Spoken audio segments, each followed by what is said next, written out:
Les amis milanais, alors fin de match ensemble comme promis. Presque 90e minute, Rabiot vient de mettre son doublé. On va finir le match ensemble, hein, comme promis. Alors, début de match très difficile, très difficile encore, première mi-temps, où pour ma part j'avais l'impression que le Como était le Milan, et le Milan était le Como. Quand je dis ça, je dis par rapport à les forces des deux équipes en principe, mais Como qui joue un très bon football. Je serais vraiment curieux de voir Fabregas d'ici un an ou deux dans une plus grosse équipe et qui sait pour l'après Allegri. Mais voilà, à partir du moment après où Allegri a changé de système de jeu de nouveau, je vais mettre un peu moins fort. Et à partir du moment où Allegri a changé de système de jeu, comme je le demande déjà depuis au moins 15 jours, on est repassé de nouveau en 4-3-3, ça a été beaucoup mieux. Les joueurs, surtout devant, beaucoup plus à l'aise, mais bon, Léao, ce n'est plus le Léao d'avant, Léao qui s'énerve même sur le banc. Pense un petit peu à s'énerver un petit peu plus et à courir sur le terrain plutôt qu'à s'énerver sur le banc quand il est sorti. Léao, ce n'est plus celui d'avant pour ma part. J'ai l'impression qu'il n'arrive même plus à déborder un joueur.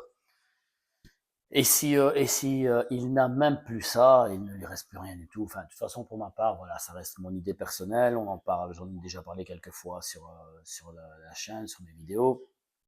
Pour moi, c'est le moment de faire partir Léa en fin de saison. Et s'il y a une offre qui arrive, même qu'elle soit que de 50 ou 60 millions, laissons-le partir, qu'on puisse prendre un vrai attaquant, un vrai numéro 9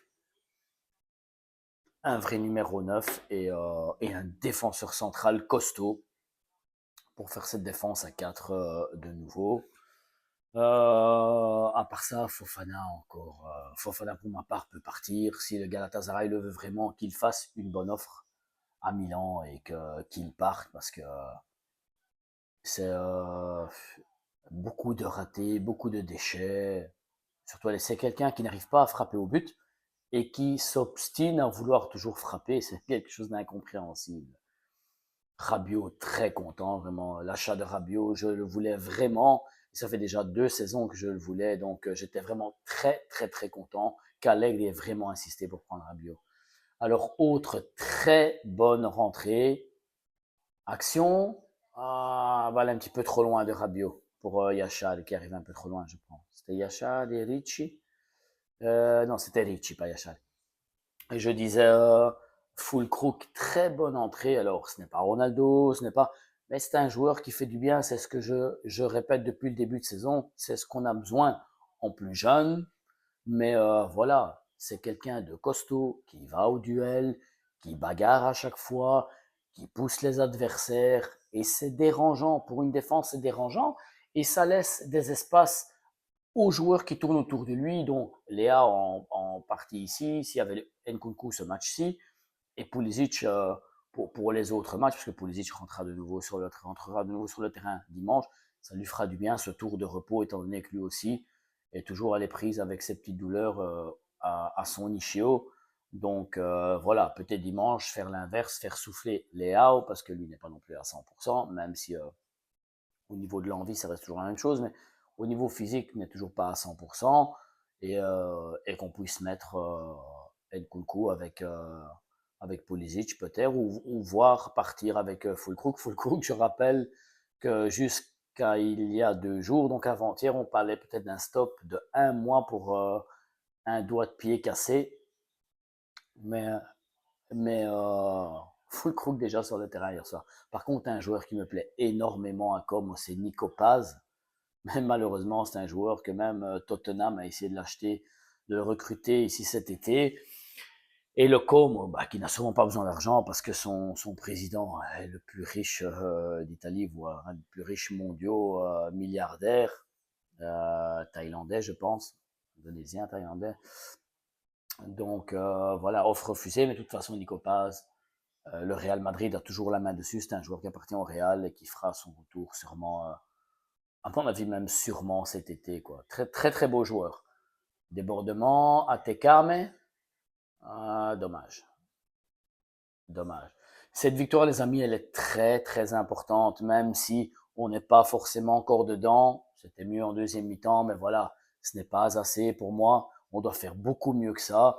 Mais c'est une victoire très très importante. Prendre les 3 points, rester collé à l'Inter, s'éloigner du Naples, de la Juve et de la Rome. Donc très très content parce que c'est un terrain très difficile à Como.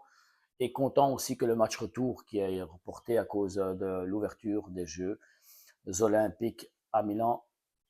Voilà, le match est fini. Très très bien. Très très bien. 3 points très importants. Donc je disais le Como match remis qui se jouera, date à définir encore entre le 18 ou le 24 février, je pense. Ça dépendra de l'Inter, si l'Inter passe dans les 8 premiers en Champions League ou pas.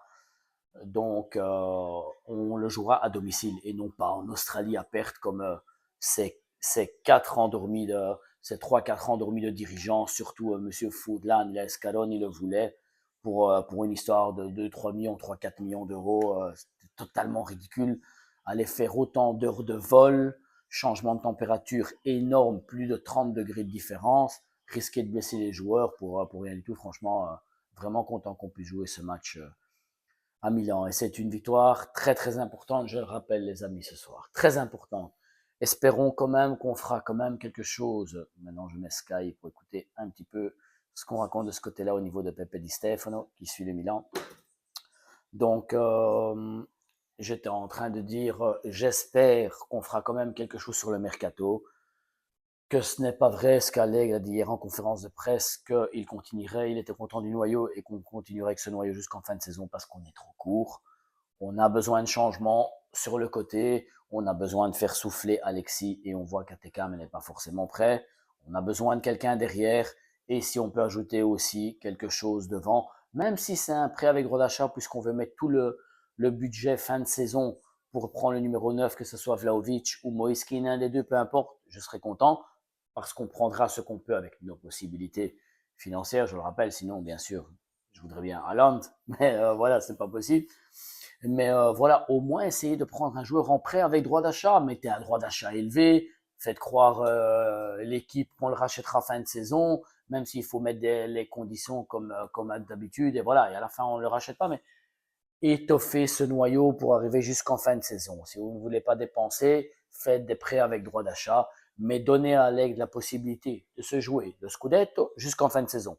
Parce que cette équipe doit être capable de lutter jusqu'à la fin, et j'en reste persuadé, et je reviens toujours sur ce que je dis, la lutte sera avec l'Inter, je vous le rappelle à chaque fois, je l'avais dit depuis le mois de juillet, et ça sera le cas. Voilà, j'espère que la petite vidéo vous a plu quand même de fin de match ensemble. Ça fait toujours plaisir. Je vois qu'il y a encore de plus en plus d'abonnés. On approche les 50. Un petit abonné pour arriver à 50. Et on sera en route vers les 100 après. Continuez. Vos messages me font super plaisir. Donc voilà, continuez comme ça. Et moi, ça me fait plaisir de faire les vidéos. Donc, petite vidéo demain. Si j'aurai plus de nouvelles au niveau du mercato à vous donner, en espérant qu'il y en aura. Petit like, abonnez-vous, c'est totalement gratuit. Et forza Milan sempre.